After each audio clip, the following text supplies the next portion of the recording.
साम्राज्य न्यूज, सामान्यांचा असामान्य आवाज।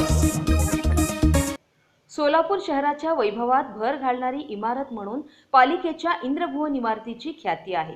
शिवाय इंद्रभुवन या इमारतीला पुरातन खात्याकडून हेरिटेजचा दर्जा प्राप्त झालेला आहे।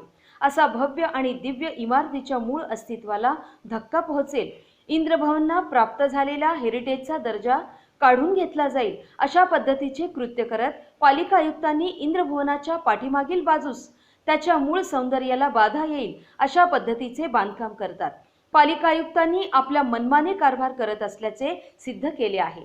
एक बाजूला संपूर्ण शहर कोरोनाशी लढत असताना पालिका आयुक्त मात्र आपले कार्यालय सजवण्यात व्यस्त आहेत। कार्यालय दुरुस्तीकरिता 40 लाख रुपयांचा निधी वापरात आणला आहे। इतक्या मोठ्या रकमेच्या बदल्यात शहरातील अत्यावश्यक सेवा किंवा नागरी सुविधा पुरवण्यावर अधिक भर दिला असता तर आयुक्त साहेबांच्या कार्याचं कौतुक झालं असतं।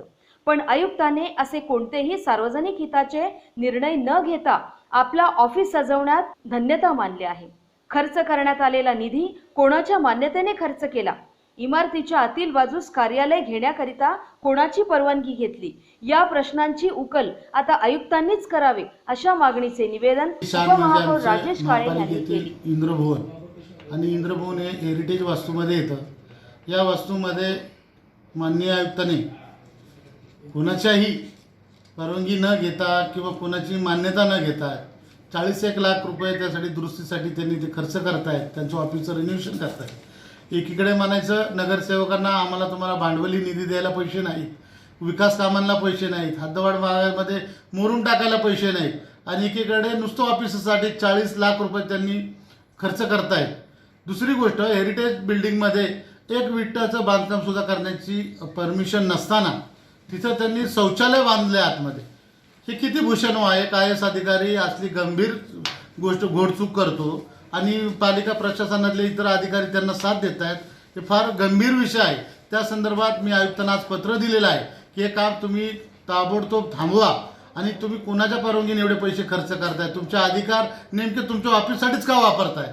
तर तुम्ही ह्या काळामध्ये तुमचे अधिकार जिथं योग्य कामं करायची आहेत, आज पावसाळी परिस्थिती आहे, लोकांच्या घरामध्ये पाणी साचते, जायला रस्ते नाहीत, अर्धवट रस्ते, त्याच्याकडे तुमचं लक्ष नाही अजिबात, आणि काही ठिकाणी आत्तापर्यंत सुद्धा लाईटीचे पोल पडले नाहीत, तिथं खर्च करा।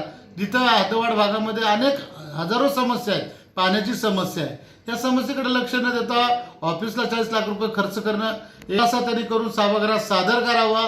त्यांनी हे का करतायत आमच्या सभागृहाला कळलं पाहिजे, कुठल्या हेडचे कसले पैसे वापरले ते सभागृहाला कळणं गरजेचं आहे।